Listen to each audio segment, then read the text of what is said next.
Hello and welcome back to the Fight and Talk 2 podcast with myself, Mr. Fight and Talk, aka Connor, joined as always by the fantastic co-hosts of the show, George and Prath. Thank you very much for joining me, both of you, as always. We are joined by a very special guest this week. He's been hitting us up in the DMs for a while. We've got to get him on the show just to let everyone know about Joe's love for MMA and his knowledge as well. This kid is very, very knowledgeable. If you don't follow him on social media, give him a check out. He's going to shout himself out in a second anyway. But how are we doing, Joe? All good, man? I'm doing well. Thank you for having me on your channel and giving me the platform to talk about MMA, because I'm not able to do it with my friends, so we don't like the sport. So it's good to talk to people about the sport I love. That's it, man. That's literally it. You know, when I put a tweet out before Christmas and said, I want to do a podcast, does anyone want to do it? You know, me and George have never met each other in person, you know, and George hit me up in the DMs and said, yeah, I want to do it. And then me and Prath went to school together. And it was only by a strange coincidence that we all kind of put this stuff together. And it's so lovely to have people in the MMA community that want to come on the show and want to talk about what we all love and what we all, you know, enjoy speaking about. Because the MMA community, although it may seem very vast on social media, not a lot of us have a lot of friends that like to speak about MMA. You know, I think that's very evident. But we'll get straight into the fights anyway. You know, George was asleep for the prelims because he's a casual. So me, Prath, and Joe are going to be discussing the prelims. So obviously we had. Hang on a second. Casual. Ease up, mate. Carry on, but carry on. So obviously we had a few decisions early on, and it wasn't. We had a very good start to the fights with was it Osborne? Prath, you're going to tell me. Osborne had a Ode Osborne with a fantastic KO, punches in the first round, 26 seconds in. Man, like, what else can you really say? I didn't think he really kind of gave himself enough time to really show everything that he has, but 26 seconds to knock someone out, beautiful. I believe it was if I can remember correctly, it was a straight right.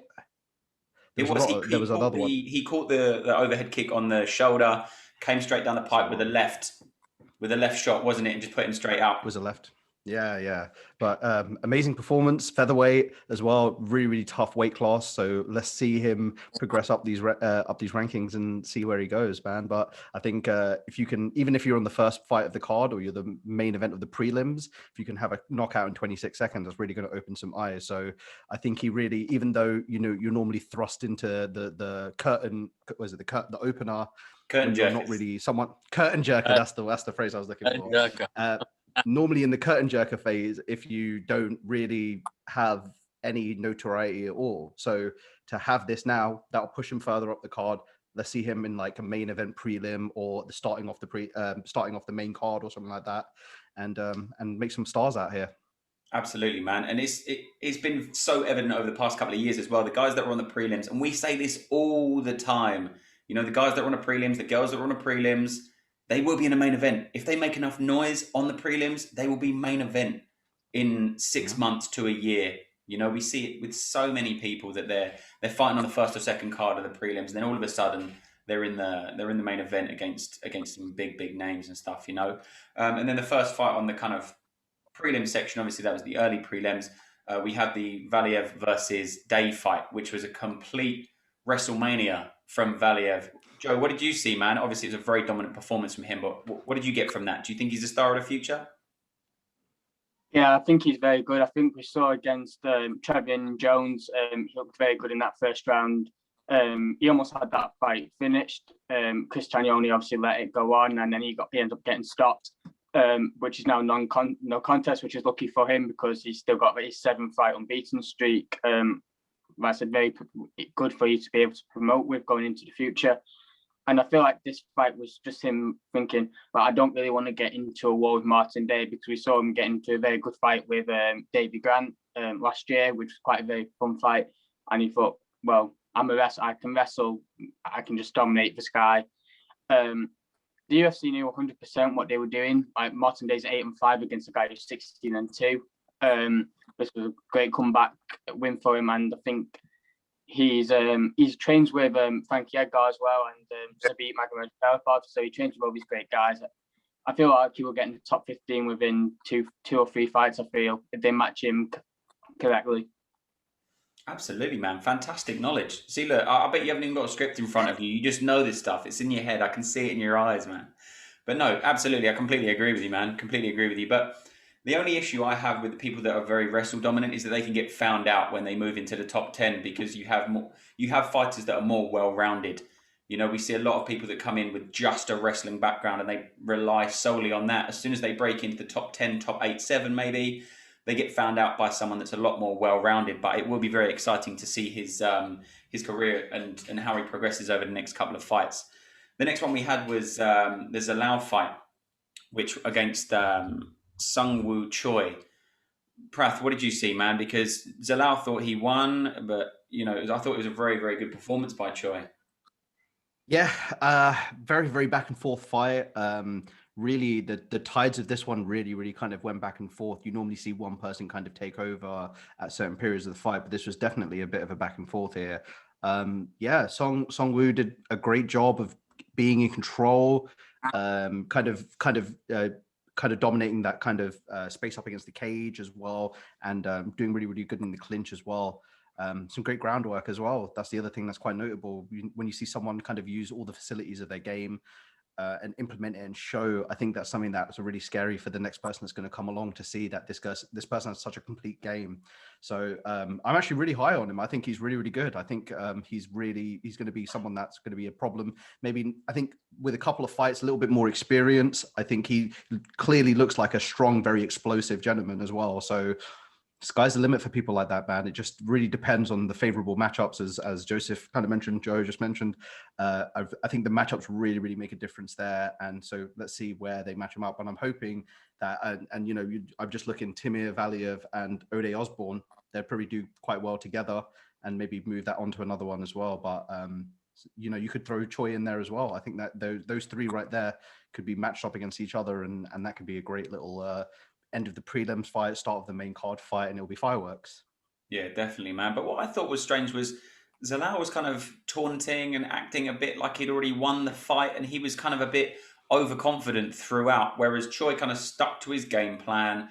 He was putting the work in, he was grinding it out, he was doing what he had to do, exactly like you say, man. He was using every tool in his arsenal to win the fight, and he did enough to win the fight. But I felt like Zalal went in there with quite a lot of hype around him, and he just didn't really perform. We'll get into some other people that didn't perform on the card as well, but I just thought it was a very, very, very good performance from him as well, man. Very good. Joe, what was your take on it, man?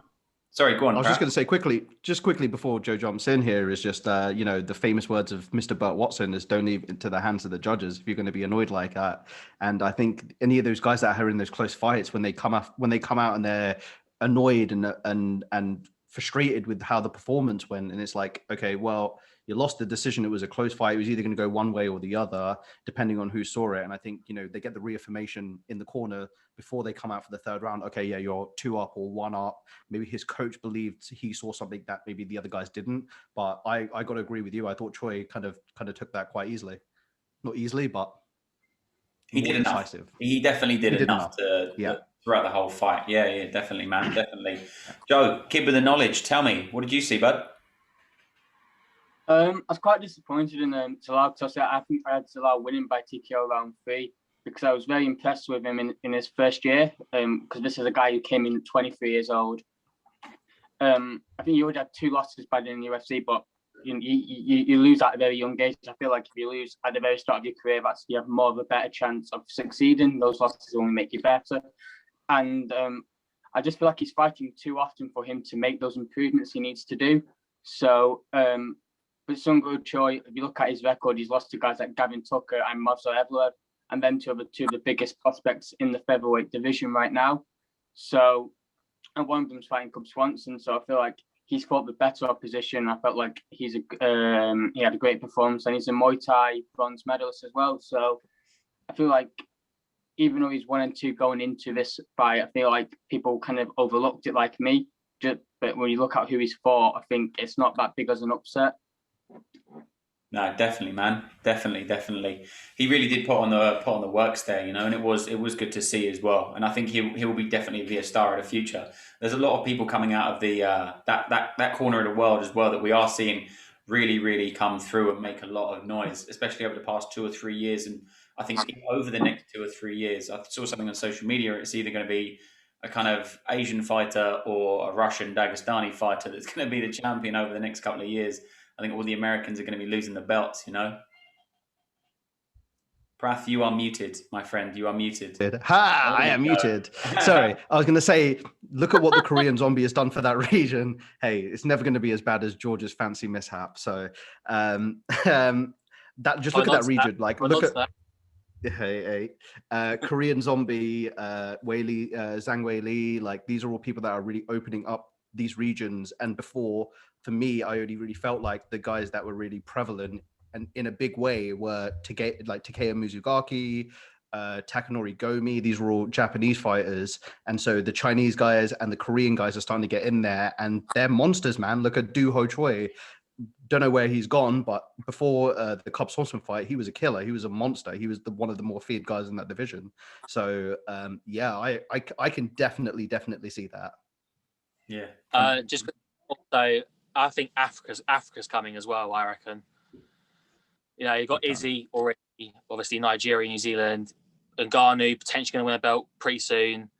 You know, guys like Sadiq Youssef coming up through the ranks in certain divisions. Like, Africa's going to produce a few UFC champions, definitely.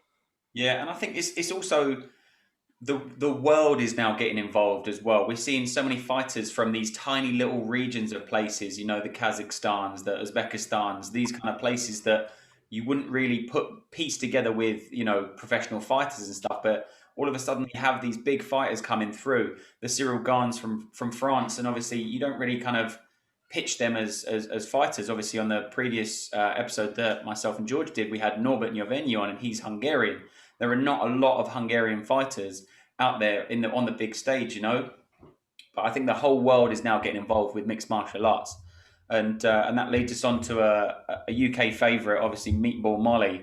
Prath, you had on the pre-fight, you had her to win this fight, obviously, but her game plan didn't get implemented throughout the fight, and she obviously took an L here. But you know, how did you see the fight, man? Ah, man, meatball. It was tough to watch, man. I always really want them to do well. I know there's always the possibility of losing or getting decisioned and things like this, but I did really give her a good chance against Carol. Was it Carol Rosa? Oh my god, I completely forgot her name. Laura Procopio. Laura Procopio. I knew I had a trouble with the actual name before. The Hosa fight is after. Yeah, Laura.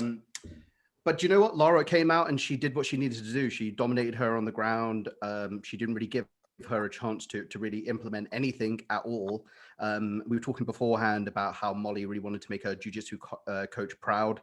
I think, unfortunately, looking at a performance like that, she's definitely going to need to do more work. There was obviously a big, I wouldn't say controversy, but she dropped her gloves in the octagon after the fight was done as well, indicating usually that someone's going to retire. She did reiterate after the fight that it was kind of in memory of her father, and she wanted to leave it in there as though kind of like his last fight. And I thought that was very beautiful. That was very beautifully done. But she's got some work to do here, man. She's got some real work to do. I would like to see her. I know she's out of Liverpool, but I don't know if she trains with Till's crew. Maybe that's something that she can maybe try and change it up, mix it up, add some different people to her team. Look at the other places within the UK as well. We've got Nottingham, we've got Dan Hardy. I know Dan Hardy and Jim Moorhead also have a facility where they're training people as well. Like, I think it might be good for her. You know, she's had a couple of wins and losses.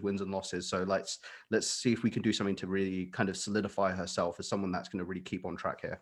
Yeah, definitely. She obviously had that. She was in on the armbar, if my memory serves me as well. She was very, very deep on the armbar, but she slipped the arm out, and then it was like she almost didn't know what to do when she had the arm. You know, obviously you put the thumb up, try and pull it over under the armpit, but it just seemed, you know, she wasn't extending her hips either. I kind of felt like she, you know, and that's just. I've only done a couple of jiu-jitsu sessions, you know, and that's one of the first things you kind of get taught. But obviously having a high pressure environment, you know, she knows what she's doing. I'm not taking that away from her, but I feel like in that time, you know, she could have implemented that armbar a little bit more. Prath, you know a bit more about jiu-jitsu than I do, but what did you see on her? Yeah, I think Lara defended it very, very well. And I think that's the more important thing to look at, as opposed to Molly's maybe mistakes there. I thought she was able to kind of stack her up against the cage and then kind of get to a position where she was a little bit more, she had like one knee on the ground, one leg up, but still in kind of like a seated position. So I feel like when she got to that position, she was able to kind of adjust the elbow and then kind of slowly get herself out of there. And Lara's Brazilian. I mean, I'm going to just assume, like I guess most people will assume, that she's probably quite highly ranked in jiu-jitsu. Maybe I'm a little bit ignorant for that, but I'm assuming she's got a pretty decent jiu-jitsu game at this point. So escaping the armbar, as well as being taught first, is kind of one of the first things you get taught to do as well, which is to defend the armbars, how to get to that position where you're a little bit more safe, because it's one of those ones like the rear naked choke. Once it's sunk in, there's your gonzo. There's going to be very, very little that you can do to get out of there.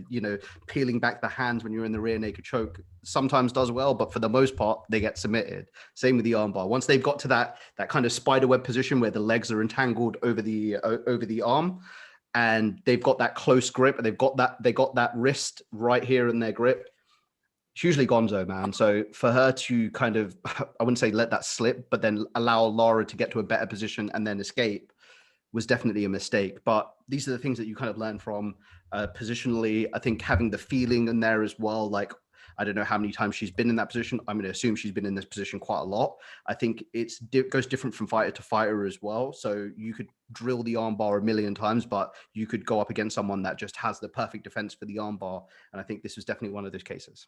Yeah, no, I completely agree, man. I completely agree. It was a good fight. It was yeah, an interesting enough fight. Obviously women's MMA, as we spoke about last time, has been slandered a little bit over the past couple of weeks and the past couple of years, for instance, and I think fights like that and fights like the next one that Joe's going to break down, the Edwards versus Hoser fight, they are good fights. These girls are really, really turning up, and they are putting on shows. Do you know what I mean? They're really putting the work in, and they're grinding it out as well. And I don't think they should be slept on at all. But Joe, you're going to talk us about the Edwards Hoser fight. And obviously Edwards she only fought a couple of weeks ago, so she's straight back in, and that was her debut. Hoser's obviously a very big challenge as well, but you're going to let us into some knowledge that you've got, man. Yeah, I really think this was a good fight. I feel like the bantamweight division needs a lot of talent. We've seen quite a lot of prospects at the moment lose, like Agapova and Avia. Them two are meant to be like the biggest prospects coming.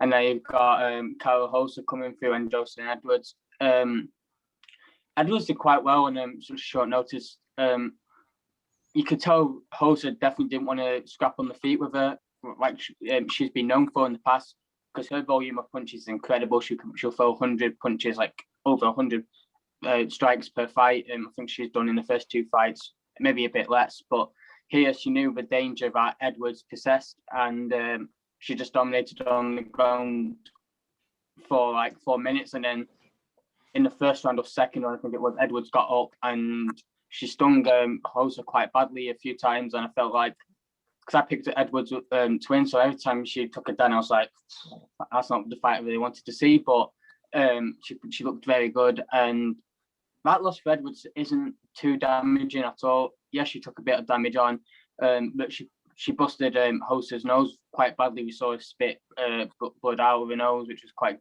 gruesome. But I feel like she will come back, maybe a step down competition a bit, maybe not push her up, maybe her be the prospect, then have an opponent for her rather than her being the opponent for Hoser.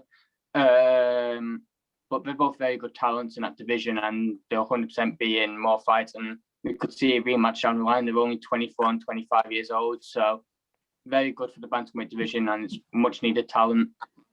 Definitely. And obviously it bloodied up the octagon as well, which is always nice. It's always nice to see that mat floor getting a little bit of blood on it. And I believe she was bleeding out the nose, but she was also bleeding out of a small cut out of her mouth as well. I think she was clipped on one of the end of Edwards' punches that really kind of rocked her and obviously maybe moved her mouth guard out of the way, and she was bleeding quite substantially out of her mouth, and obviously making it very, very clear to the audience that she was spitting a lot of blood out. But exactly as you say, man, both of these ladies are still very, very young in their careers. It was a very, very good fight, and obviously Ed was taking on short notice as well. I thought it was very, very good. And obviously that came, we had a few fights that obviously went to decision and was kind of, slow grinding fights. But then the next one was a very strange turn of events. It reminded me of the Matt Matrones, the Cowboy Cerrone kind of finishes to a fight, which was the Devontae Smith versus James fight. George, were you up for this one? Just about. Just about. All right, so we'll let Praf do it then. Obviously, Devontae Smith is a I do remember the geezer's eye, and Christ, I do remember the geezer's eye, and Christ Almighty, that was bad. Oh, it was very, very bad. Like a water balloon in his eye, wasn't it? It looked terrible. Yeah, me and Prath were talking during the fight as well, and Devontae Smith was really, really strong throughout that whole fight. His takedowns and literally just throwing the dude on the floor, which was absolutely crazy to see. You could see he was definitely the stronger guy going in there, both with the hands and with the wrestling techniques as well that he was throwing up. But tell me, Prath, man, what happened to this guy's eye? Oh, well, before we talk about that, I definitely want to talk about the lat drop he did, because I obviously big into my jiu-jitsu, big into my wrestling. Wow, like you could tell he's just an incredibly explosive athlete, and for him to pull off that takedown that he ended up getting him, which ended up leading to the end of the fight. Wow. And I think DC did a really good explanation of it. But he essentially just kind of dropped his body weight and swept behind him and just kind of pulled him straight to the ground and like landed in side control, and just kind of from there was able to just pepper him up, hit him with shots over and over again. Once they finally got to the feet, I think it was like not even 1 second while they were on the feet before Keith Peterson stopped it. I think he immediately saw that damage there. And I think Justin also knew that the fight was about to get finished here, because he probably couldn't see out of that eye. Man, what can you say, man? Devontae Smith, he was a massive rising star. I think he only took that one loss to Karma Worthy. I believe that was in his last fight. But apart from that, he's been putting on great performances. He had a great TKO win, I believe the Karma Worthy fight was maybe his second fight, and the first one he had a spectacular TKO win as well. So again, another guy that sky's the limit for. I'll be interested to see who they match him up. The other interesting thing about this fight is that it was a catch weight of 160 pounds. Mm-hmm. Now, was that because of Devontae Smith or was that because of Justin James? When I look at the weight, it was 159.5 for Devontae Smith. So I'm going to just assume that he was the one that was struggling to make the weight. So interesting to see where he lands. Does he land at 55? Can he cut that extra 5? I know that's where a lot of the guys really struggle, is in those last 5 pounds. Cowboy Cerrone has synonymously said that, like, he doesn't mind 160. When he gets to those last 5 pounds, it's absolute agony. And I can completely see that when you look at someone like Devontae Smith, who's bodied, and you can tell he has got very, very little fat on him. So I can imagine he has a really, really tough time cutting, but I think also his frame might not lead him to be so successful at welterweight as well. So let's see where he lands up. Let's see if he can potentially make a decision on what way he wants to go and then go forward, because I think he's got a bright future as well. He's another one of those guys that you could definitely see in the top 15 in the next year or two, maybe Absolutely. Within the next year. Yeah, and it was almost like, James just needed Mickey to be in his corner, just to get the old razor blade under the eye, pop it for him, and then he could have carried on, the old, the Rocky, give him the Rocky stance, he could have gone out there and finished it. Who knows? Oh, man. It was gruesome though. I think anything like that is gruesome when you see, it always just makes me reminds me of Leslie Smith. I can't remember who Leslie Smith fought, but she had she got her ear exploded. And it just always reminds me of whenever I see gruesome stuff like that. It's kind of ugh. Yeah, and obviously for the fans as well. When we saw Joanna last year, when obviously she had the balloon forehead. When we see fighters, the Overeem when he busted his lip, and stuff like that, everyone just kind of bounces back. And wow! Don't forget Brahim with the ear when his ear ripped off. Pretty much. Yeah. Oh my God! Jesus Christ! Oh, don't worry. I'll just put it back on. Yeah, duct tape, it'll be fine. It didn't quite work, did it? So, Joe, what do you see in Smith's future? Obviously, he had a very, very dominant performance out there, but where do you see him going next, man? I think he has all the assets to be a very good lightweight. He's obviously got the range, he's got the skill, and he's shown that he's got the wrestling as well. That takedown was very impressive. And Justin James was a guy, obviously, who came into the UFC, destroyed Frank Camacho within seconds, and everyone had this high hopes for him.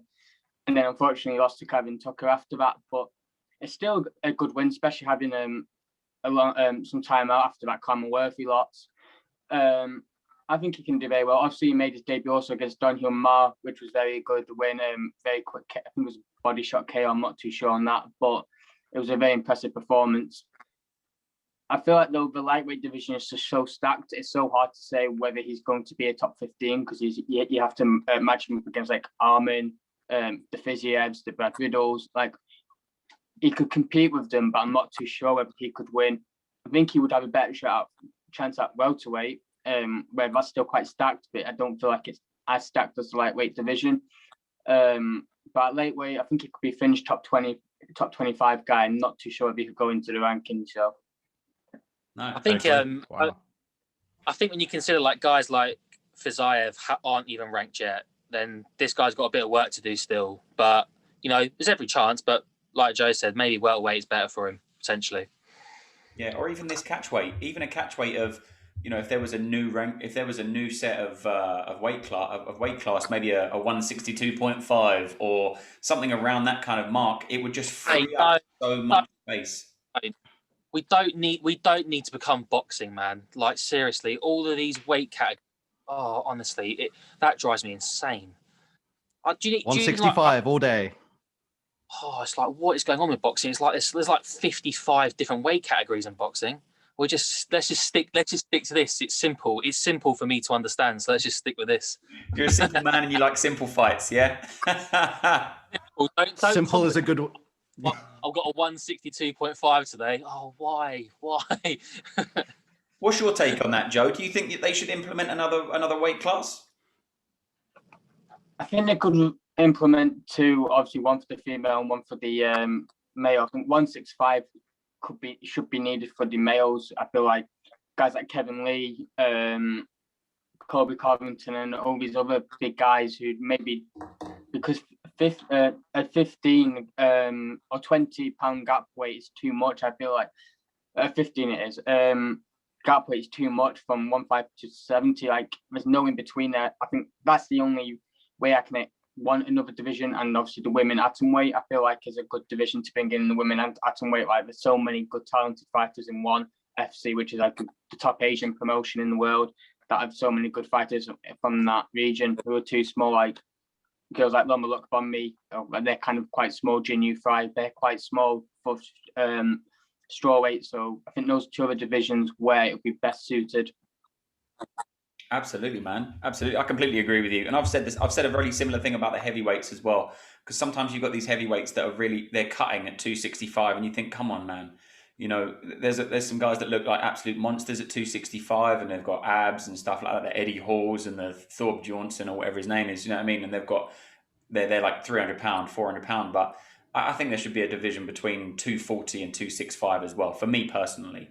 Because you could be in the heavyweight division walking at 225 and you're facing someone that's 265. That's a massive difference, and there's going to be a massive difference in the power, the takedowns, the takedown defense, and all kinds of stuff as well. So exactly as you say, Joe, man, and what you said, Prath, I think just a couple more divisions in those crucial points where you could see a lot of talent in those divisions. I think that would be very, very good for the UFC to do. Look at all the guys who went from 155 to 170. Masvidal, Cowboy, Connor. Like these are all guys that could fit well within those two different weight categories, and you could have some great title fights there. You could have, you know, people jumping to make three division champions. I think generally it just allows you to have more belts, and I think in a time where we're really I mean the UFC, it's really starving for stars, and they need. Yeah, we're both together, obviously. I feel like just having more people to be able to put on pay-per-view and market them as a champion, I think is very important, especially now when you don't have a Conor McGregor regularly holding up your company, or a GSP or a John Jones who are fighting regularly. I think it's very important for more options for everyone, right?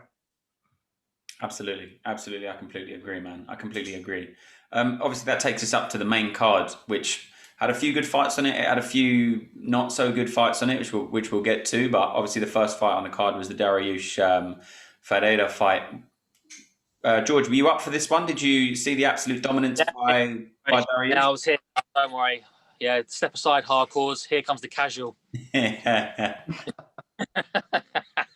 What did you see, man? Because obviously Dariush, I thought Dariush had a very, very dominant performance, but I believe it was a split decision win, which, you know, as Prath said earlier, do not leave it to the judges. You know, I felt like he did very, very well throughout the fight, and it should have been a 29-28 or I think it was 29-28 across the board, and obviously someone had it going the other way, which was very surprising. And it wasn't Chris Lee, which was also very surprising because he is synonymous with terrible decisions. But George, what did you see during that fight? It was a fantastic performance by Dariush, right? Yeah, Dariush was great. I didn't realize, I must have missed it, but I didn't realize it was split decision until when I was reading this morning, and I was like, what? Like he definitely won. Like you said, 29-28. I thought he completely, like, he's like water, Dariush, isn't he? He's just got this beautiful kind of movement to him, and I just he's actually just, on top of being a nice guy, he's just a pleasure to watch fight. I just find it to be, when you see Dariush on the card, it's like, oh, good, this is going to be it, man. This is a nice fight. You're going to get a beautiful performance every time. And after his performance as well, he's like, look, come on, I'm a top 5 guy now. And to be fair, you wouldn't hate on the fact that he should get a top 5 guy. I think, did you put a message out, Connor, about that on Twitter, about like who he should fight next? Yeah, I did. Yeah, obviously, if no one follows us on Twitter, it's at Fighting Talk 2. But I did. I said either Hooker, Felder, or RDA. But I believe RDA and Dariush are training partners, so I doubt they would fight each other. But I think that there's a couple of guys in the division that he can definitely move up to fight. Well, like I said, it was a fantastic performance. He completely deserved to win it. And I think now, he said that he's got a baby coming in June, so he wants to fight one more time before June and then have a bit of a break and then maybe come back at the end of the year. So I say just slap him with Tony Ferguson and get on with it. Oh. Yeah, why not, man? Why not? Joe, how did you have it going? Who have you got next for Dariush, Joe? Ferguson, mate. I think Islam Makhachev would be a very good fight, but obviously fighting Drew Dober next. But I just think that Makhachev might, if he wants to fight in June, that fight might not happen. But maybe Tony Ferguson. But whether Tony Ferguson is Dariush that much as an appealing name, that's the kind of the issue here. But I thought he won 30-27, and I don't really see how they scored the fight 2-1 to Diego Ferreira. But it's interesting how you said they got rid of Chris, I forgot what he said his last name was now, but Chris Lee. But they did have Adeline Bird, who's equally as bad as, or even worse than Chris Lee. But I thought Dariush had a very good performance, and I think he should get a top 6 or top 5 guy next. And it's such a stacked division as well.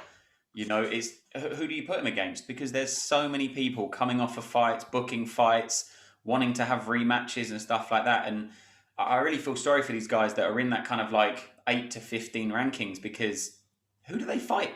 It's just such a stacked, tightly packed division as well, you know. And as we mentioned earlier, there's some absolute killers sitting on the outside of the rankings, obviously at the kind of like 17, 18 mark as well, kind of even the 15 to 20 mark. These guys are really, really coming in, and it's kind of like over the next coming years, it will be kind of a changing of the guard, seeing that top 7, top 8 probably start to move to lower down the rankings and then have this big transformation of the ranking system as well. But Prath, obviously, before we did the pre-fight, obviously, George was talking about someone that he fancied quite a lot, and it was Manil Cap, right? And then we were all hyped on Manil Cap from what George was saying and how this guy was going to come in. He was going to make loads of noise, and it was all going to be fireworks, and everything was going to be super amazing. This guy's going to put on such a dominant performance. And then it was just completely flatlined, and I tried not to nap during that fight. Prath, what happened to Cap? Obviously, Pantoja put on a fantastic performance. We cannot take anything away from him. But where was Cap? For me, he didn't show up. But what did you see? Yeah, that's pretty much sums it up here. Don't think he showed up to have a performance against. I think he was waiting all night for a shot that he was maybe waiting. He maybe saw in the arsenal of Pantoja that he was waiting for a particular shot, but it just seemed like he was sitting there just kind of admiring what Pantoja was doing to him, which is normally weird because it's normally the guy that does the shot that admires that does the shot and goes, "Oh, that looked really good," and takes their time. But it was actually kind of felt like the other way around. Very bizarre performance, very, very bizarre performance. And I'm not going to lie, I also had a huge hope for Manel K. Maybe not in the same way that George does. I'm sorry, dude, but I didn't like beat him up that much, did I? I didn't pick him up that heavily. you did. You really did. You really did. You really did. Carry on. And you know what? I felt the same way though. I felt the same way. He comes out of a very strong, and you know, not to knock him in any way, but he's coming from Ryzen, which has a very, very strong bantamweight and flyweight division, and you've got people like Kyoji Horiguchi and Oka Sasaki out there. So I did believe he was legit. I didn't think in any way that he would be able to struggle as much as he did. Seemed like he wasn't able to find the distance he wanted. Pantoja did a phenomenal job as well. Like let's give it up for the cannibal, man. Like he is one of those guys that will never ever get the credit he deserves, but he is definitely like top three in that division, undoubtedly. And I think you're going to kind of see him, Figgy, and Brandon Moreno kind of like alternate between each other as those top guys. Wow. Yeah. George, and, please. And the other guy I was friends that Askarov is a potential champion in that division. Potential. Yeah, Askarov. Yeah, definitely, dude. I agree. But Manel Cap, man. Oh man. After I shed my tears, I booked a one-way ticket back to Tokyo for him, and perhaps the hype train didn't quite get out the station, did it? So yeah, no, not the best. But what I will say about Manel Cap is that when you're booked to be a backup for a title fight, and then you get given a top 5 guy in your debut, that there's obviously something there for Manel Cap, but he needs to go away, get more time in the UFC, which, you know, is the biggest mixed martial art organization in the world. Like it might take a bit of time to like settle in, shall we say. I don't really think that this affects him too badly, you know. I still think that he'll find himself in the rankings come Tuesday. I still think he'll find himself with some decent fights this year.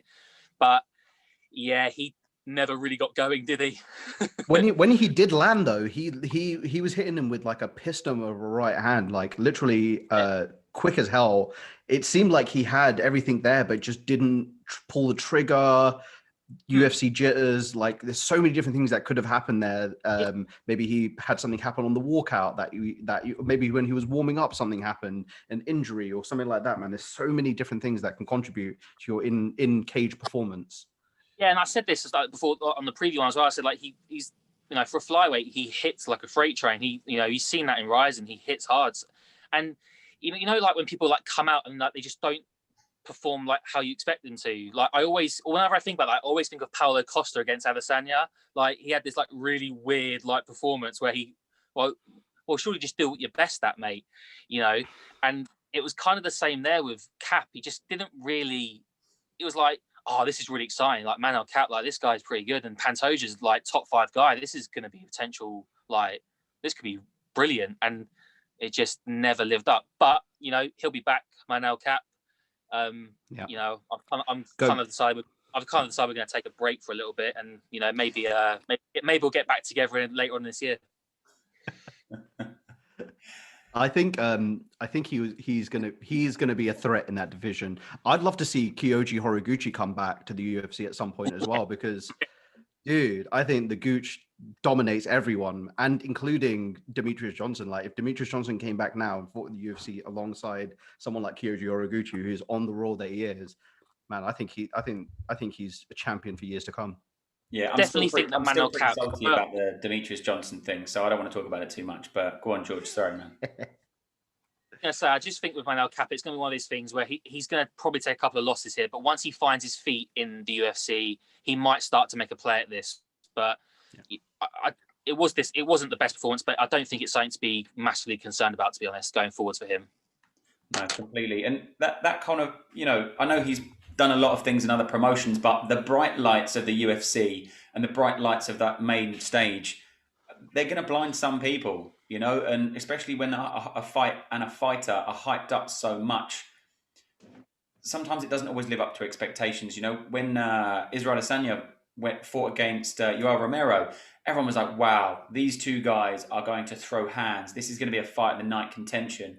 And then all of a sudden it was just the two of them standing and looking like someone had broken their PlayStation 2 controller. Like they just didn't know what to do with themselves. They were on autopilot. So sometimes when people go in with that much hype and a specific fight itself has so much hype, from a fan point of view, you're looking at it thinking, right, this has to be the absolute banger that I want it to be. But then it doesn't always transpire that way. But Joe, what have you got next for Pantoja? Obviously, we're talking about Manel Cap here, but what have you got next for Pantoja in that division?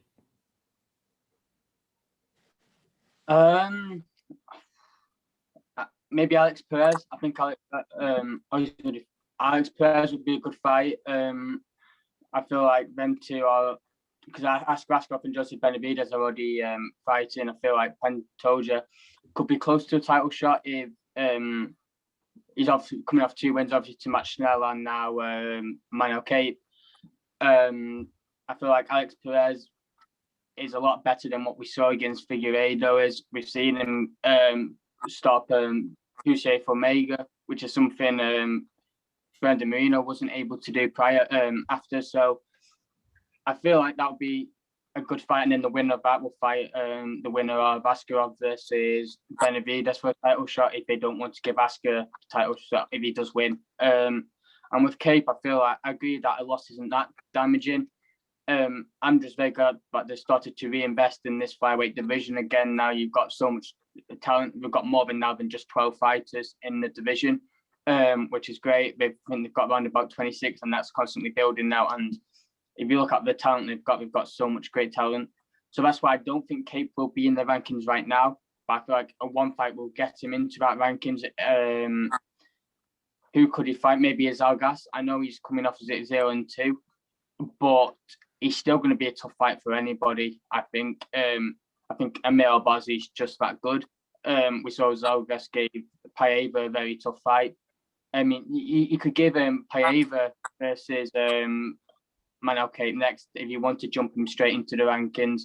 But I don't think it's that damaging. I do think he struggled under the light at the time. But you can't deny that he's got wins over Ian McCall and Kaya Sakura, which are very good wins. So I think he's going to be a very good prospect to watch out for, and it's not too much of a bad loss. No, absolutely. I'm just a quick one. I'm just looking at the flyweight rankings right now, and number 15, who I think would be a really good fight for Manel Cape, would be Tyson Nam. I think that would kind of allow him to kind of see both of their styles against each other, and it wouldn't be kind of a grinding fight. I think they would be able to kind of pick their shots a little bit better. So I think Tyson Nam would be fantastic for that. Yeah. I tell you what, boy, the run starts now. The run starts now. All right, keep telling yourself that, mate. It ain't happening. But it was a strange kind of lineup yesterday. Obviously, on the main card, we had a few fighters that were just getting into their careers and obviously just coming into the UFC and stuff like that. And then we had the next fight up from that was obviously Clay Guida versus Michael Johnson. And these guys have been in the UFC for a very, very long time. And I just want to point out that Clay Guida clearly watched the previous podcast that we did talking about how he should tie his hair up a bit better. Unfortunately, it did actually come out towards the middle of the fight, but shout out to Sugar C. We all predicted that he should tie his hair up and he would have a better performance. And he did. He went out there. These guys threw absolute hands. Obviously, people were all posting about Michael Johnson's record after he beat Dustin Poirier all them years ago. And he just seems to be taking loss after loss after loss. And he's become he's become a journeyman in the division as well. And he's not even a gatekeeper, because a gatekeeper is obviously trying to protect people getting through the gate. Whereas he just kind of is willing to take all of them L's for everyone, really. But Prath, what did you have in that fight? It was a very exciting fight for some guys that are a little bit further along in their careers. Kind of reminded me of Matt Brown versus Carlos Condit. Was it 2 weeks ago? Two veterans, two beloved veterans as well. Like, I think people really, really root for these guys to do well. I think Michael Johnson's had some of those key wins. Tony Ferguson, and I think he also had and then he beat Dustin Poirier as well. So he's always one of those guys. I think you say he isn't a gatekeeper. I think he was a gatekeeper, and now because so many people beat him, that now he's just kind of become a journeyman because of that, man, which is sad. Don't like to see a guy having a 19-17 record, man. I think that really kind of speaks volumes as to what, you know, I think once you lose like 2, 3, 4 in a row, it really should be questioning what he's doing in his fight career. And not to say that he should retire. I don't think I have the right to tell anyone that they should retire. I think it really depends that he should really be looking at what he's making wrong, what are these mistakes that he keeps making over and over again. I think he's just allowing a lot of these guys to take the fight away from him, to grind him out, to not allow him to implement his game. I think he's a very patient fighter. And I think when you have someone like Clay, who's very, very energetic and is constantly going forward, constantly pushing you up against the cage, it's very difficult for a Michael Johnson's to be stationary and pick his shots. And I think he does have great shot selection, and he's put Dustin Poirier down. He's put Tony Ferguson down. So it's like, it's not like he doesn't have the capabilities to get these guys out of here. I think he's being just a little bit too patient, but just allowing these guys to take the fight away from them as well. I think he's one of those guys as well. He gets to the third round, he's like, okay, now I'm going to put everything into this. And that often doesn't work out. I think Chael Sonnen said you either win by knockout or lose by decision.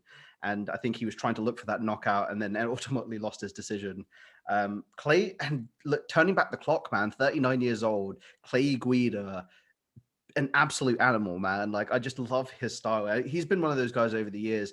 You know, you have people that sometimes are a little bit boring in their approach to the wrestling side of things. I think Clay Guida's been one of those guys over the years that's managed to keep that quite fresh and to make it quite entertaining as well. Even when he's on the ground, he's scrappy, he's moving, he's trying to transition. He's not just settling in one place like a lot of these guys are. So, man, like, I agree, Clay. You do deserve someone on the rise. You do deserve to see, you know, like, you look at someone like Diego Sanchez, you say, okay, you don't need to see him against Michel Pereira. You don't need to see Diego Sanchez versus Conor McGregor.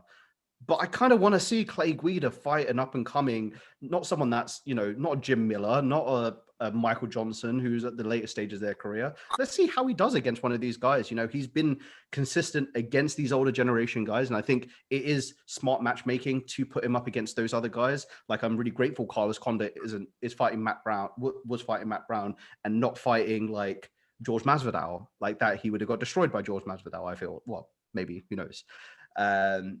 So, yeah, I feel like that's my point. Yeah, no, I get you, man. Somewhere there. It's a slippery slope as well, you know, because as fight fans, we want to see these guys face the best, you know, and Clay Guida wants to fight the best. But then if you put him up against a top 5, 6, 7 in that division, is it just going to be feeding him to the lions, you know?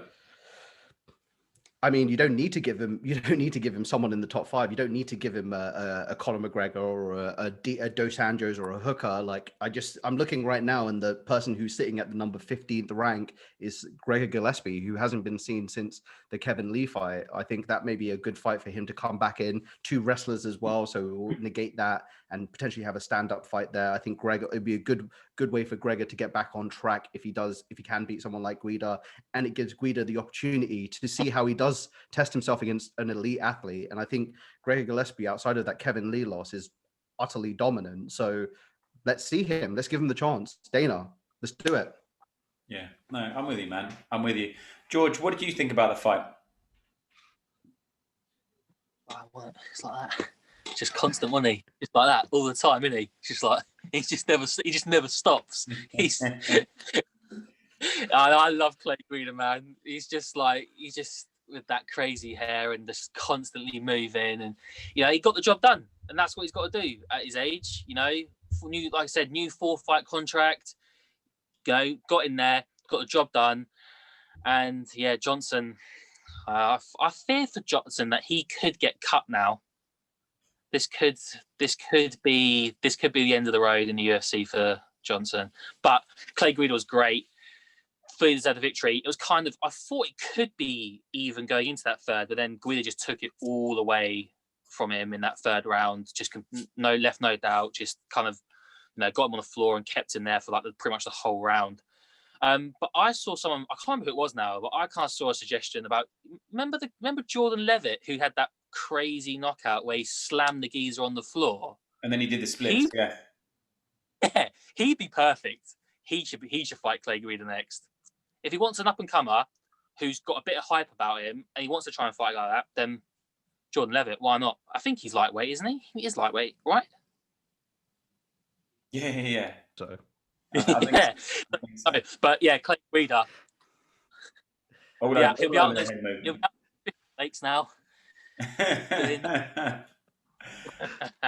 No, it was great, man. I love those fights. Like Prav was saying, you stick two old boys in there, and they're just gonna slug it out for 15 minutes. It's great, We saw it with Condit Brown. We saw it last night. We'll see it probably in with Cowboy and Sanchez. They'll give it a good old scrap. And I'm quite into those. They're all right for me. But yeah, no, I thought Guida was great. But you say old boys. I think Johnson is 34. Yeah, well, he's an old boy, but he comes across like an old boy, doesn't he? Now, yeah. And that sounds ridiculous for me, who looks like he's 50, to say that 34 is old. But the bottom line is he's had 19 and 17. Yeah, I think it must be very difficult to have that kind of record. I don't want to be horrible, and like you say, he's had some good wins. He's fought like some big guys, but he'd do well just to walk away now. I'm being like genuinely, he'd do well just to walk away and say, do you know what? I've had a good time, I've had a good run, but this is it for me. Michael Johnson was the original Khabib killer. When Khabib got booked against him in New York, they thought that Michael Johnson was the guy that was going to take him out and stop the hype train. And just to see where he is now, it's actually so depressing. It's sad. Depressing, man. Yeah, it's probably sad. Like, it's not nice. Loads of damage as well. That's the other thing. A lot of damage over the years, definitely. Yeah. So obviously, Prath is going for Clay Guida versus Gillespie next. But Joe, where do you have him going from here? I know this seems like really bad, but obviously these two fighters weren't. I'm fairly new to the sport. I've only been watching it for the last year or so, and so I've missed out on these two careers. So it's kind of like I don't really share the same kind of like sentiment the rest of you might have compared to what I do with them. So I realized how good Johnson was. I wasn't too sure about Clay Guida. I'm not too sure about his kind of like styles, but the fact that he's still doing very well and he's still getting his wins is very good. And yeah, I also saw the Jordan Levitt potential match, and that would be good. They're both of the styles clash. They're both very good characters.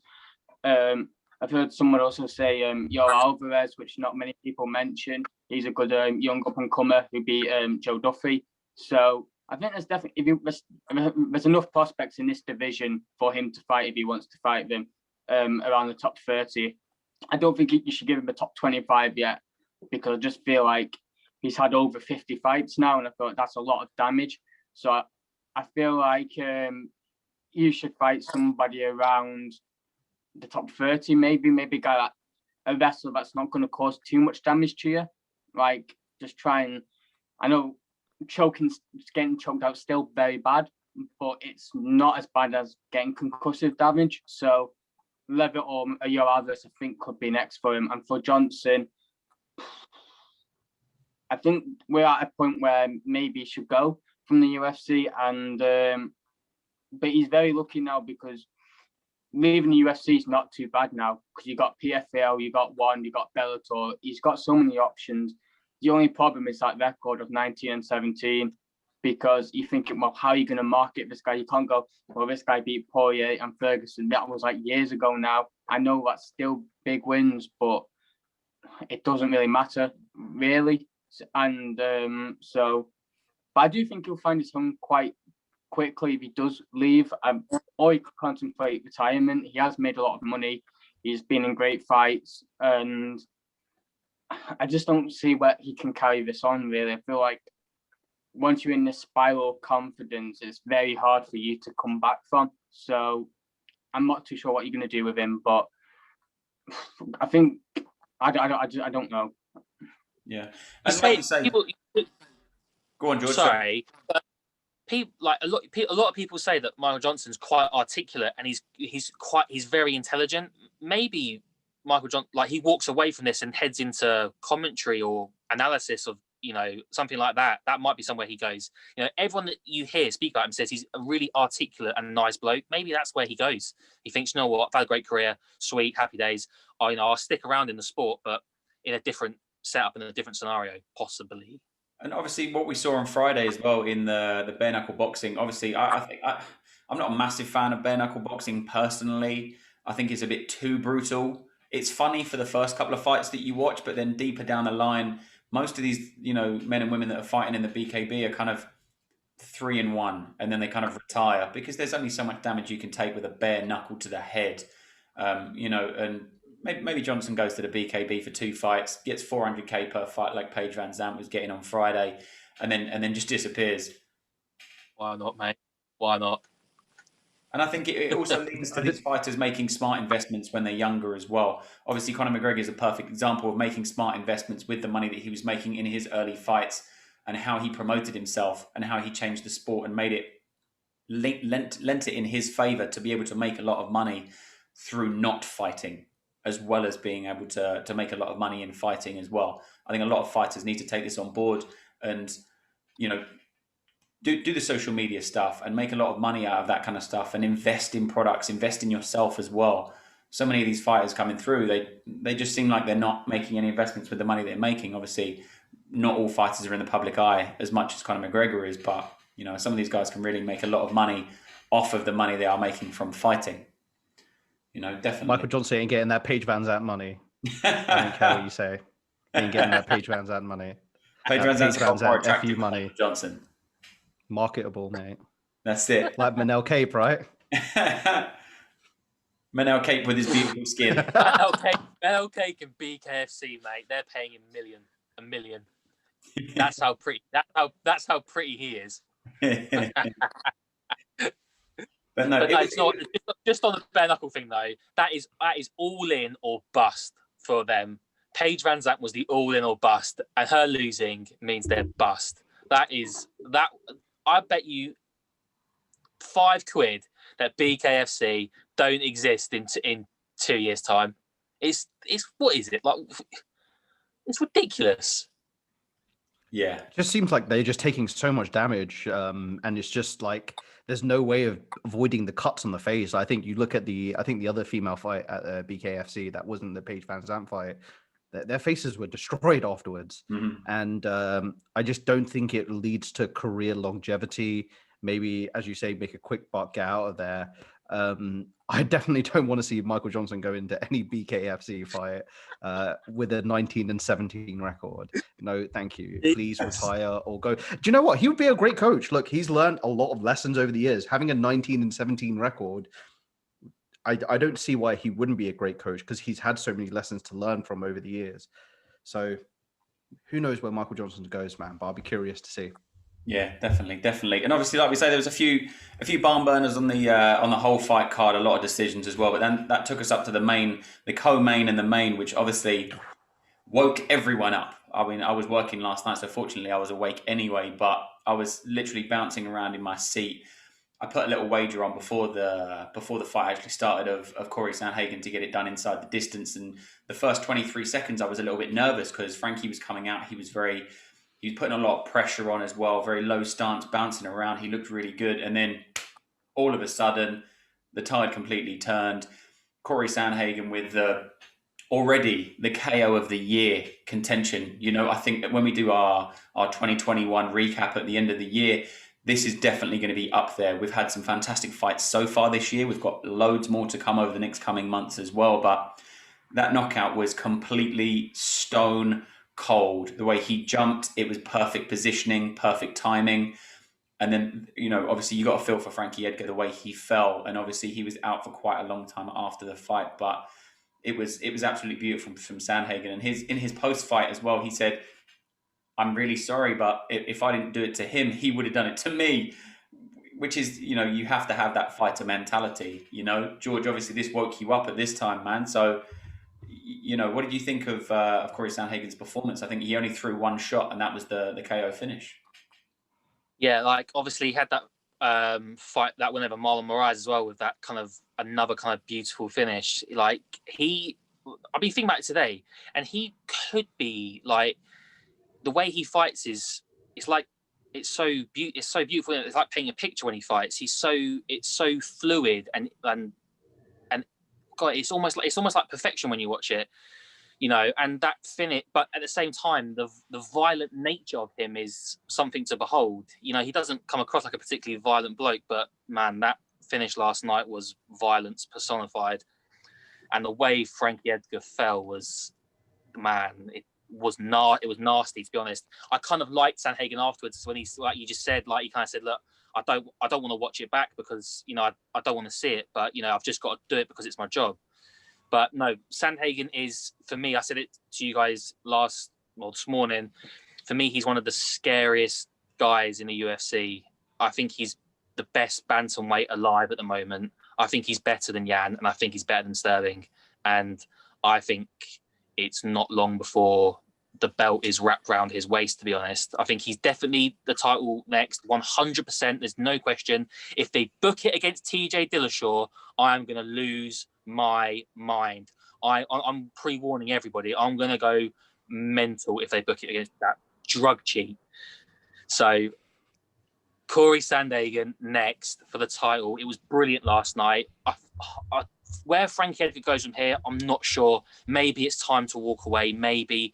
I doubt he will. I would have thought he'll carry on going, but the level of brutality that knee had, oh man, it was. You looked at him once. You sat down afterwards and went, "Oh my God, that's crazy." You're like, "Oh man, that's not good for Frankie Edgar, man." But yeah, no, Corey Sandhagen was unbelievable. He's like I said about Dariush, he's like water. He's so fluid. It's unbelievable. And he is, for me, one of the scariest guys in any division. He's top class. He really is. No, completely, man. Completely. And you do not get paid overtime in these professions. He was in there for 28 seconds, I believe it was. The money per second is going to be astronomical, and it's going to do amazing for his life and his career as well. What did you think? Obviously, we were all talking to each other this morning in our little group chat, but it was just crazy. I think the whole of social media just had a little meltdown as well of what had just happened and what everyone just witnessed. Obviously, there was a lot of tears on the Frankie fan base, but then a lot of the hype train for Sandhagen was very, very real. And I was crying for Frankie, man. I said to you guys before we did when we were doing our breakdown, one of the first cards I watched, a UFC card, was UFC 112, which was BJ Penn versus Frankie Edgar. And so I've been following Frankie for years and years and years and years. And to see him get put out like that was scary, more so than anything else. Not that it was a brutal knockout. I think the fact that Corey was kind of baiting him into something like that, you could see from the kind of bell, like when I rewatched the 28 seconds before it went down, you could see that he was about to bait him into something, but I couldn't tell what it was. And then he threw the flying knee, and oh my goodness. The second fastest KO via flying knee in UFC outside of the George Masvidal 5-second knockout. And coming off of the spinning wheel kick knockout that he did on Marlon Moraes as well. He is another one of those gentlemen that is going to be in that very, very top of the bantamweight division. I got to agree with George and say that if they give TJ the title shot at this point, it will be asinine. I was actually thinking about this the other day. I actually wouldn't mind seeing TJ Dillashaw versus Dominic Cruz too, seeing as they're both outside of their kind of like the height of what they are and their personas, and I would love to see that fight. Corey definitely is advancing to a title shot. I would love to see him rematch Sterling, because I think Sterling went into that night in Vegas with a point to prove, and he absolutely sliced through Corey Sandhagen. And you know, this is another point we made, was that Corey didn't show up to that fight to lose. He showed up thinking he's going to take this. And I think Aljo just kind of steamrolled him and didn't really give him a chance. Kind of like how Michael Chandler came in on his debut and steamrolled Dan Hooker. Like, he just didn't give Dan Hooker a chance to do anything. And so it'll be interesting to see that. Very interesting for George to say that Peter Yan isn't the guy, and it looks like Corey Sandhagen is going to be the guy in the division. Very interesting take, because I think Peter Yan is someone that is going to be at the very, very top, like we see with those top three guys in the division. It's going to be Aljo, it's going to be Peter Yan, it's going to be Corey Sandhagen. I'm not saying that Peter Yan isn't like a top class at all, but I actually, when we get round to it, I will be picking Sterling to beat Yan in that title fight. So I'm not like, I think he's incredibly good, but there's something about Corey Sandhagen. He looks completely ready. And by the way, if TJ Dillashaw wants a big fight, then let him fight Sandhagen, and then Sandhagen can knock him out, and then we can just move on from that rubbish. You know, the only other thing I wanted to say quickly was a little bit of a joke. Did you see when he was before the fight and he was walking up and down the cage? Did it not look like he was like it was in fast forward? He was pacing, wasn't he? He was going well quick as he was waiting for that fight to start. You know, but anyway, he's so good, man. He's so good. He might be my new favorite fighter at the moment. He's so good. And one of the other things I think, the only person coming in potentially is that little Nurmagomedov bloke. I reckon he could be a bit of a problem in a year or two, but we'll see. I think the thing that put Corey over for the fans yesterday was the amount of respect he gave to Frankie after the fight. And I agree. And I think that really shows a lot about his character as well, that you can understand what you need to do in a fight, but to also respect someone who came before him and really paved the way for these lighter weight guys and the smaller guy in general to go out and really showcase themselves and not be defined by the size of who they are, but the size of the fight that they bring. So, man, all respect to Corey Sandhagen. Those are the actions that will make him a fan favorite. On top of the fact that he's throwing spinning hook kick knockouts, on top of the fact that he's throwing flying knee knockouts, the people that end up, I think that's another reason why people give Conor so much love, is because when he's respectful of a fighter, it's like, oh my God, like it's so revered that Conor's like sitting there and breaking down why he likes this person. And to see Corey do that, massive respect. I think he's going to be a fan favorite. I think he's going to be a pay-per-view star.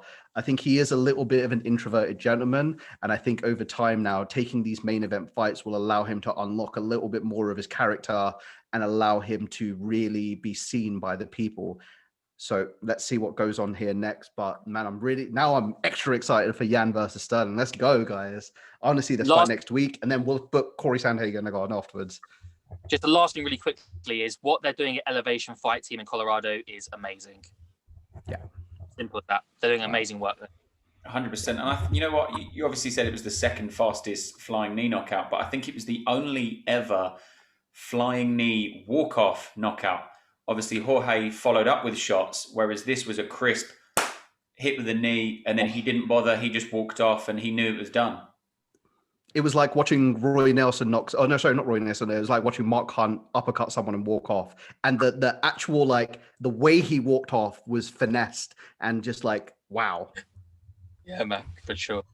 Yeah, it's huge for the division as well. But Joe, what do you have in the division? Obviously, there's a couple of matches up over the next coming months and weeks and stuff. Obviously, with Aljo fighting Peter Yan. But who else do you see matching up in the division? Obviously, the return of TJ. What other fights would you love to see in that division? This division is just so good right now.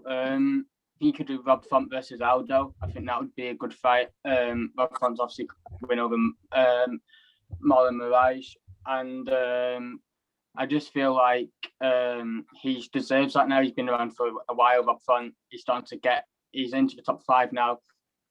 He shouldn't be fighting anybody lower.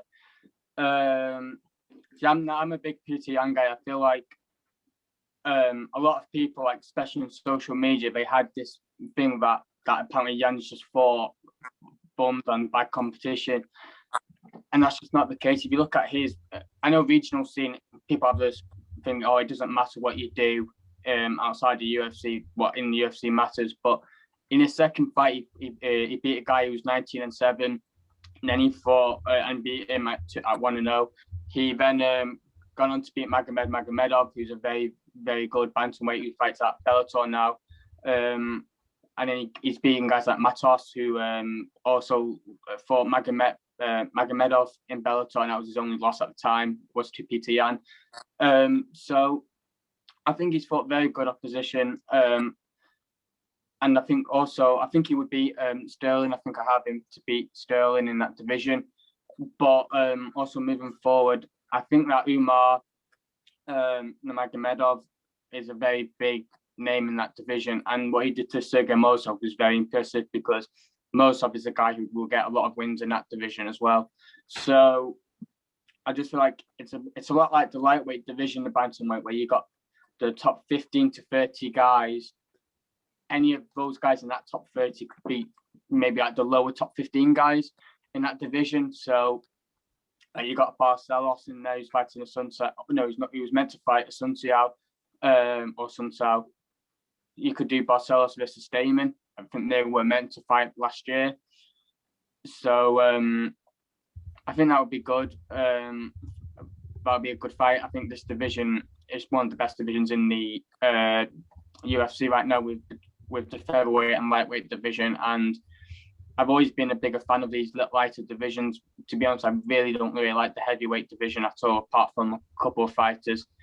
And that's why I cared about the main event, but I didn't at the same time, because I just felt unattached, because, like I said, I'm fairly new to the sport. So everyone who has these sentiments, obviously, about Edgar and Overeem, I know these guys are legends, and I do feel bad for them, but it's like kind of like I don't have that attachment as what some of you on this podcast might have and some other fans might have. So I'm normally like a kind of like a younger guy versus a veteran. I always want the younger guy to win, just because I feel like this sport needs to build up stars.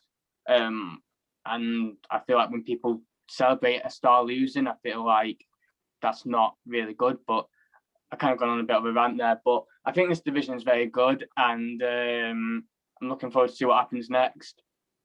Yeah, absolutely, man. Absolutely. As you say, the lightweight division, the 145ers, 135ers, just every division. We've said this so many times on this show, you know, every division it just seems to get more and more stacked as the weeks, the months go by.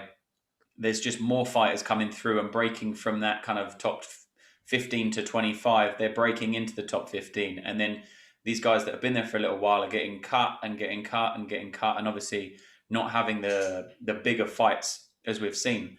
But yeah, absolutely, man. And obviously you said about Stamen, obviously he was supposed to fight yesterday against Askar, but obviously that fight was pulled because someone had an injury, I believe, or didn't pass their medical suspension, didn't pass the medical pre-fight.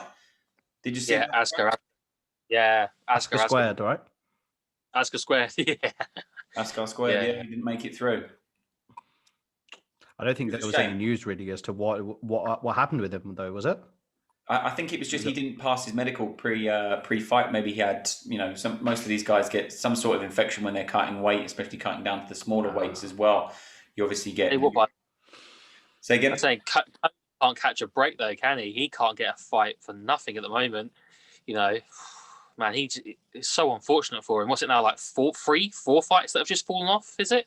Yeah, I think around that mark, and it's just such a shame for these guys that want to be up and coming and want to really make a name for themselves. And then the guy that they pitched up with, obviously these two guys are, Askar Squared is a very good, prominent fighter, and he's going to be very big in the future. But Stamen as well wants to make a name for himself and make more of a name for himself in this division.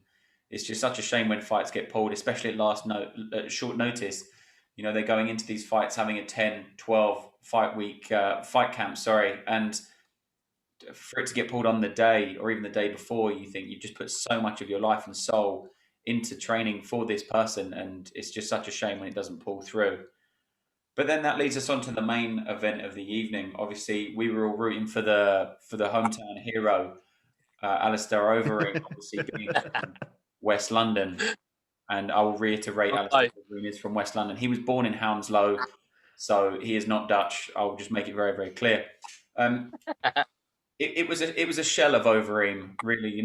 Joe was saying about not being emotionally invested in some of these veterans and stuff, but as we said on the pre-fight, and it's been very well documented over the past couple of days as well, that Alistair Overeem has fought in 4 different decades, and he's won fights in 4 different decades.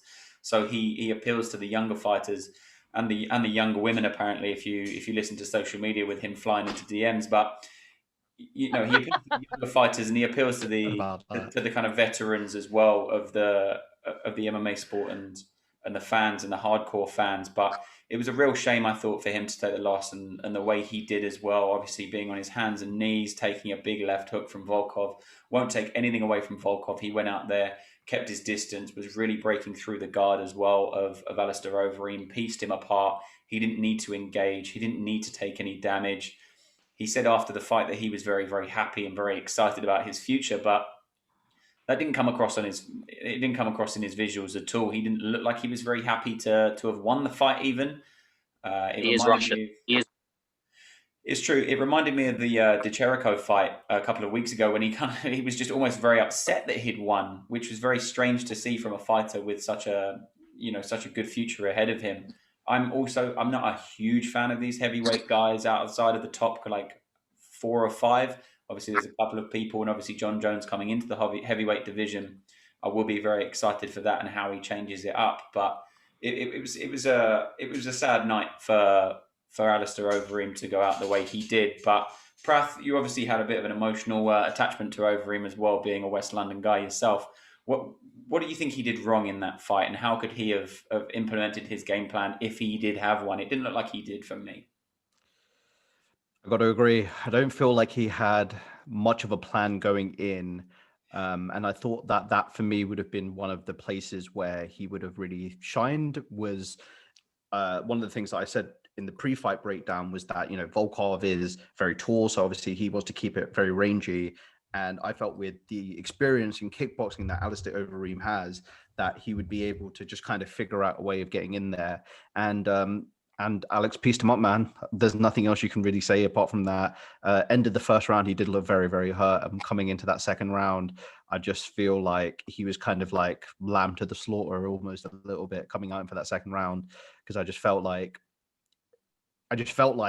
Alex really didn't have any problems with anything, like the distance or anything. Alistair didn't give him anything. And to see him take that was it left hand or left, it kind of looked like a left elbow actually. When I first saw it, I thought it was like a left elbow, but it was the left hand that put him down. Mm-hmm. And man, and he kind of like spiraled on the floor. I don't know if you saw it. As the fight got stopped, he was on his hands and knees first. I think he took the shot, kind of went to his side, went to his hands and knees, and then kind of spiraled Brock Lesnar, Heath Herring kind of style, like out of the way. And man, it's just tough to watch our hometown boy get pieced up like that, man. 40 years old, definitely later end of his career. And Alex Volkov looks like someone that is on the rise as well. And I think, as much as we talk about the loss that Alistair Overeem has taken, Alex Volkov has really, really tried his best to really elevate himself. And you see a better version of Alex Volkov every single time he fights. I don't know if it was the back tattoo or anything that really gave him the power there, but he came out like a demon this time around. And there have been fights where he really doesn't. Like if you look at the Derek Lewis fight, where he was piecing him up and really giving him trouble throughout the entire fight, but didn't really look like he cared about putting him away. And that's kind of what I felt like. But obviously Alistair just couldn't take the shots that Alex was giving him. So a great performance from Alex, man. Wow. He is really going to be moving on, and I'm excited to see him against these other top guys, using that range a little bit better. I think he's kind of like the person we all wanted Stefan Struve to end up being, in the sense that he actually kind of does use his range for the most part. So I'm really interested. I really love those really, really tall guys when they can really use their reach. Like you look at Izzy. Izzy uses his reach so good. Really is able to fight from the outside, throw a lot of kicks. You don't see a lot of these really tall guys throw a lot of kicks, which is really interested to me because I think that they could cover quite they've got a really broad range of space that they can hit with. So that's something I would love to see for those guys. But, this for me, when I looked at this main event, it's an exciting fight, but for me, it doesn't really super progress the division too much. We're looking at Stipe and Francis for the title coming up. Not many other fights outside of that really interest me from a Stipe perspective. I don't think Stipe versus Alex Volkov will be a barn banner. I actually don't even think like Stipe versus Derek Lewis is a barn burner. I think Stipe just takes him down and finesses him really.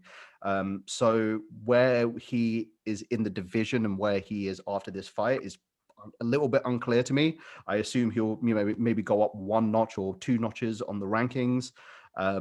But just wow, great performance. Sad to watch Alistair go out like that, kind of like Frankie. A legend of the sport, a pioneer, both of them pioneers of the sport, really. To see him take that shot and get put down like that was tough to watch. But that's the natural progression of MMA. So look at someone, let's celebrate Alex Volkov instead of kind of looking at the downsides of Alistair Overeem. Yes, no, completely, man, completely. Joe, what did you see? Obviously, like I say, Overeem's been in the game for a very, very long time. Obviously, probably before you were born, he was fighting at a very world-class level. So, what did you see from his performance? And are you going to, being new into the sport as well, definitely go back and have a look at the early Alistair Overeem fights when he was fighting in K1 and like the Pride days and stuff as well. Go and have a look. Right. Absolute monster back in the day. But what did you see from Volkov's performance? I thought Volkov looked really good. I feel like MMA is just so weird right now because I feel like I watched the Volkov versus Greg Hardy fight and I was like, Volkov didn't really look that impressive. And then you see him against Overeem and you think it's a completely different fighter. Whether that's because Overeem shelled up a lot more and he didn't really have to face that much. He was able to tee off at him. And it's still, obviously, I still think it's sad seeing like a guy who's at the top of his game. I know he's Strikeforce champion, and then it's not like nice seeing people go out like that. Obviously, you want somebody to go out if that is going to be their last fight or whatever on a win or a bit of a better note. I'm not really too sure what you're going to do with Overeem right now. I think there's still a lot of winnable fights because, this is a guy literally 2 fights ago that dominated Jairzinho Rozenstruik for 24 minutes. So it's hard to tell whether he's completely finished or whether it's just the fact that Volkov on that night was too good. And I do agree with the fact that there is a lot of instinct of somebody looking bad rather than crediting the guy that won. Like you will see it all the time. You will see even in the Poirier McGregor fight. People go, "Oh yeah, but this didn't look like McGregor." Like not enough people are crediting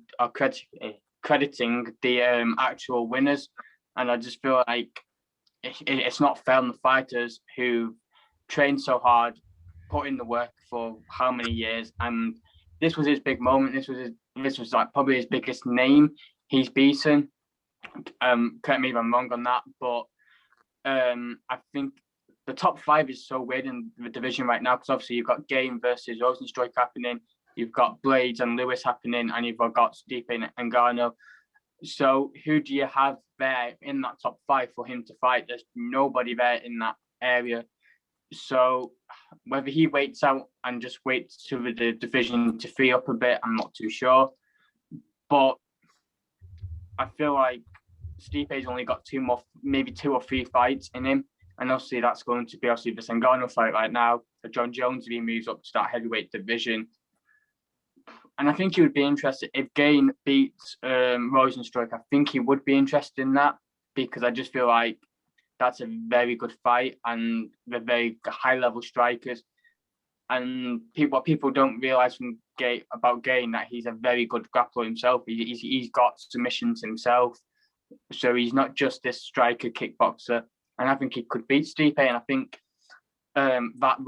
maybe his last 3 fights, I think definitely he would do Ngannou and Jones, and he might retire there, or he might take on the Game fight. But I think Volkov should wait because there's no benefit of him fighting anyone be below him right now because anything can happen in that division. He could get sparked out. We've seen how quickly fights can change. So I do think he should wait for the top 5 to free up, maybe fight the winner of Gain versus Rozenstruik. because I think Blades will deserve a title shot. But again, whether has he got that pull to do that, to get a title shot? We've already seen Volkov Blades as well, so I'm not too sure what you're going to do with him at this right now. Yeah, and obviously Volkov didn't take hardly any damage. I don't think he did any damage at all in the fight last night. But why not John Jones versus Volkov? Two very, very rangy fighters. Two guys that are very, very tall, very long, very good reach, good kicks, stuff like that. So, George, what do you think? John Jones versus Volkov? Because he's going to be in the top 5 anyway. Yeah, for sure, man. I was a good shout. I did think about that this morning when I was messaging. Obviously, I said the winner potentially of Rosenstrike and Garn might be where Volkov goes next, because I presume what's going to happen is literally Overeem and Volkov are going to swap places in the rankings. Volkov will go to 5 and Reem will probably go to 6, I guess. But obviously the Reem's dream is over. You know, he wanted the title shot and he isn't going to get the title shot. And I do think that will basically, I think, look, Overeem said that he's here for one final run and he's here to try and get the win the title. And if he doesn't win the title, then he's finished. Then I presume that he's probably going to look at maybe stopping now. You know, what is there left for him? He's got nothing left to prove to anybody. And he wants the title, which he's not going to get. He's going to have to fight, 4-5 times probably now to get back to a title shot. It's not happening. So, yeah, I think you'll probably see Overeem take a break and then decide to step away. But for Volkov, you know, like, it was great, like, fantastic for him last night. You know, it's a great win, like, over a legend of the sport. So, and he moves into the top 5 now. I did see Ngannou tweet like welcoming him to the top 5 and saying, yeah, well, basically good luck to you, mate. But yeah, for me, Jones is not a bad shout. If Jones is looking for that like kind of welcoming fight to see what he's like, but like I preview show, there's no way that Dana White's booking him against anybody other than the title holder for Jones. So maybe Rosenstrike and Garn is going to be where they go next, potentially. I don't know if he'll want to do Curtis Blades or Derek Lewis. I'm not sure that will go very well for Volkov, to be honest. He's fought them already and it didn't particularly end very well. So I'm guessing that he might want to avoid them. You know, he's kind of admitted himself that his performance against Blades was kind of the turning point. Maybe he might want the rematch at some point to try and prove it, you know, in a different way for him. But yeah, Volkov was great and, you know, deserving to be the number 5 ranked guy. You know, there's nobody else that I can think of who deserves to be sat where he is now. So, you know, great performance. But yeah, obviously, you know, as we all know, we all appreciate Overeem and what he's done for this sport. And, you know, to see him kind of end like that is sad. But, you know, that is the game. That is this game. You know, this game has very little happy endings. And, you know, Overeem's just another one of those kind of guys who hasn't had the happy ending that he wanted. No, absolutely. Prath, you were going to jump in there. What did you have, man? I was just going to say that I do think Volkov does take that Derek Lewis fight, because if you remember, he was piecing Derek Lewis up until he got finished. Right. Yeah, he might do. He might take Derek Lewis. I like Curtis Blades is going to beat Derek Lewis, so it might make sense to do Derek Lewis against Volkov like next. To be honest, because that might be where he goes. Or the winner / loser of the Jairzinho against Garn fight. Yeah. I think that's the only other person that he can refight at this point. Definitely, I agree. Is that pushing Garn too quickly though? I think Garn is only like 8-0, isn't he, in the UFC? Garn's ready. They're chucking Garn in against number 3, man, Jairzinho. I think if he can beat Jairzinho, who is, I feel like Jairzinho has kind of become he's only been fighting in the UFC in like the last year or so. He's already kind of become the gatekeeper of the heavyweight division. Who, the next person to really go up there and fight for the title beats Jairzinho. Francis Ngannou fought and beat Jairzinho. So I feel like if Garn can actually put him away, I think if it's a close fight and it's a decision, then we explore the Volkov angle. But I think if Garn goes out there and starches Jairzinho, then why not? I think Garn, if he beats Jairzinho, is one fight away from the title shot. But then who's that other fight? Curtis Blades. I think Curtis Blades as well is a nightmare for every single matchup in that division because of his style, man. But you've got to get past you. Sorry, carry on. Sorry. No. I agree. You have to get past Curtis Blades. He is him and Jairzinho are standing there at the gates to the heavyweight title, going, "You're not getting past us."